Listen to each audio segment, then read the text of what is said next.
Success, सफलता, कामयाबी, जैसा मैंने पहले भी कहा कि इस सक्सेस को पाने के लिए सेल्फ अवेयरनेस, खुद को जानना बहुत ज़रूरी है।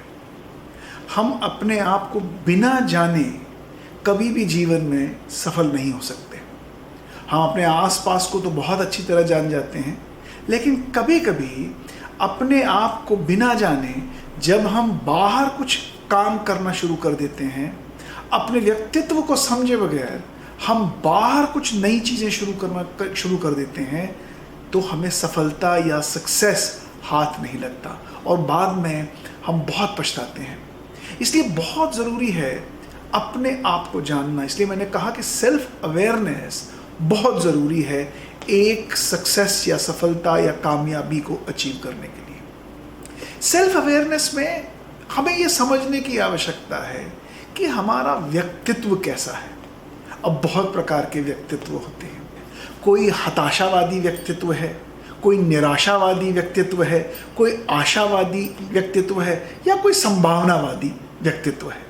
अब ये जो हताशावादी व्यक्तित्व है, ये व्यक्तित्व है क्या, ये जानना बहुत ज़रूरी है कि मेरे अंदर के व्यक्तित्व में इनमें से कोई कण छिपा तो नहीं है। मेरे अंदर कोई हताशा तो नहीं भरी, निराशा तो नहीं भरी, और मैं हताशा और निराशा को ही केंद्र बनाकर सोचता तो नहीं हूँ। ये बहुत ज़रूरी है दोस्तों, क्योंकि अगर केंद्र में हताशा, निराशा, आशा या संभावना होगी तो उसी प्रकार का व्यवहार भी झलकेगा।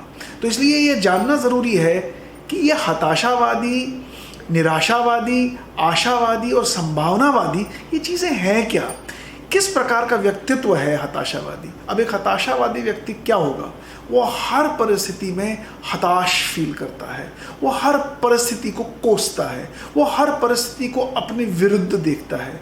वो किसी भी सिचुएशन में होगा तो उसे लगेगा कि ये सिचुएशन मेरे ही अगेंस्ट बनी है। वो कभी भी किसी परिस्थिति में खुश आपको नहीं दिखेगा, वो हर चीज़ को कोसता हुआ दिखाई देगा। इसी प्रकार से निराशावादी है। निराशावादी ऐसे व्यक्तित्व हैं, वो हर चीज़ को कोसते तो नहीं हैं, लेकिन हर परिस्थिति में वो ये समझते हैं कि ये हमसे नहीं होगा। उन्हें लगता है कि वो शायद इसके लिए बने नहीं हैं। उन्हें ऐसा लगता है कि शायद उनके अंदर ये कैपेबिलिटी ही नहीं होगी कि वो इसको अचीव कर सकते हैं। अब आप देखिए, जो हताशा और निराशा के आधार पर जो व्यक्तित्व बना होगा और जो उस व्यक्तित्व से व्यवहार यानी बिहेवियर निकलेगा, वो व्यवहार और बिहेवियर कैसा होगा और वो व्यवहार और बिहेवियर किस सोच से निकल रहा होगा। तो अगर उस सोच से किसी काम को बाहर किया जाएगा तो परिणाम हम सब जानते हैं किस प्रकार के होंगे। फिर और आपको दो तरह के व्यक्तित्व मिलेंगे। एक है आशावादी व्यक्तित्व। अब ये आशावादी व्यक्तित्व क्या है? ये आशावादी व्यक्तित्व हर परिस्थिति में पॉजिटिव सोचता है। ये हर परिस्थिति में सोचता है नहीं, सब ठीक हो जाएगा। कुछ गलत भी हो जाए, कोई परिस्थिति डिफ़िकल्ट भी आ जाए, वो हर परिस्थिति में सोचता है नहीं नहीं कल सब ठीक होगा। लेकिन मैं इस व्यक्तित्व के बारे में भी एक प्रश्न करना चाहूँगा, क्योंकि जहाँ व्यक्तित्व कल सब ठीक हो जाएगा इस परिस्थिति, इस सोच से चलता है, वो व्यक्तित्व कर्म को उपलब्ध नहीं होता। क्योंकि आप सब जब कहते हैं कि कल सब ठीक हो जाएगा तो इसका मतलब है आप ये मानते हैं कि शायद भगवान ठीक कर देगा या कोई आके ठीक कर देगा या अपने आप परिस्थिति ठीक हो जाएगी। सोच तो ठीक है, सकारात्मक है, लेकिन डिपेंडेंट है। हम अभी भी किसी चमत्कार के ऊपर अपनी सोच को डिपेंड किए हुए हैं। लेकिन जो संभावनावादी व्यक्तित्व है, ये व्यक्तित्व बहुत ही विचित्र और बहुत ही उम्दा चरित्र मुझे समझ में आता है। उसका कारण ये है क्योंकि संभावनावादी हर परिस्थिति में, अच्छी हो या बुरी, रास्ता खोजने का प्रयास करता है। वो अपेक्षा नहीं करता कि कोई आएगा, वो ये नहीं सोचता कि शायद परमात्मा ठीक कर देगा या सिचुएशन अपने आप ठीक हो जाएगी। जो संभावनावादी व्यक्ति होते हैं, ये हर परिस्थिति में बड़े कर्मठ होते हैं। हर परिस्थिति में खड़े हो जाएंगे। एक रास्ता बंद हो जाएगा तो दूसरा रास्ता खोलेंगे, दूसरा रास्ता बंद हो जाएगा तो तीसरा रास्ता खोलेंगे। यानी ये संभावनाओं की इनके पास कोई कमी नहीं होती, क्योंकि इनकी एनर्जी ही अपॉर्चुनिटीज़ खोजने में लगी होती है।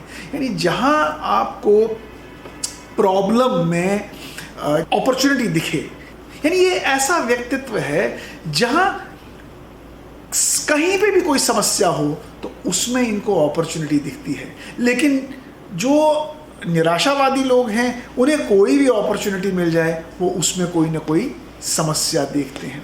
तो यानी ये जो दो प्रकार के व्यक्तित्व हैं, एक आपके निराशावादी व्यक्तित्व है, एक हताशावादी व्यक्तित्व है और संभावनावादी व्यक्तित्व, इन दोनों तरह के व्यक्तित्वों में फ़र्क ये है कि जहाँ निराशावादी हर मौके में एक प्रॉब्लम ढूंढेंगे, वहीं संभावनावादी हर प्रॉब्लम में एक मौका ज़रूर देखेंगे कि ये मौका मुझे गंवाना नहीं है। इसलिए दोस्तों ये बहुत ज़रूरी है कि जब आप कोई भी जीवन में निर्णय लें, जब आप कोई डिसीजन लें, जब आप कोई काम करें, जब आप किसी चीज़ के प्रति अपनी निष्ठा दिखाएं कि मुझे ये जीवन में अचीव करना है, पहले अंदर झांक के ज़रूर देखें कि अंदर के व्यक्तित्व में आप आशावादी या निराशावादी सोच से आगे बढ़ रहे हैं या हताशावादी या निराशावादी सोच से आगे बढ़ रहे हैं। ये आपके जीवन के सक्सेस का, आपके जीवन में कामयाबी का, आपके जीवन में सफलता का एक मूल मंत्र होगा। और ये बीज अगर आपने अपने जीवन में डाला तो आप देखिएगा कि आप अपने जीवन में बहुत आगे बढ़ सकते हैं। मुझे एक शेर याद आता है, कौन कहता है कि आसमां में सुराख नहीं होता, कौन कहता है कि आसमां में सुराख नहीं होता, ज़रा तबीयत से एक पत्थर तो उछालो यारो। नमस्कार।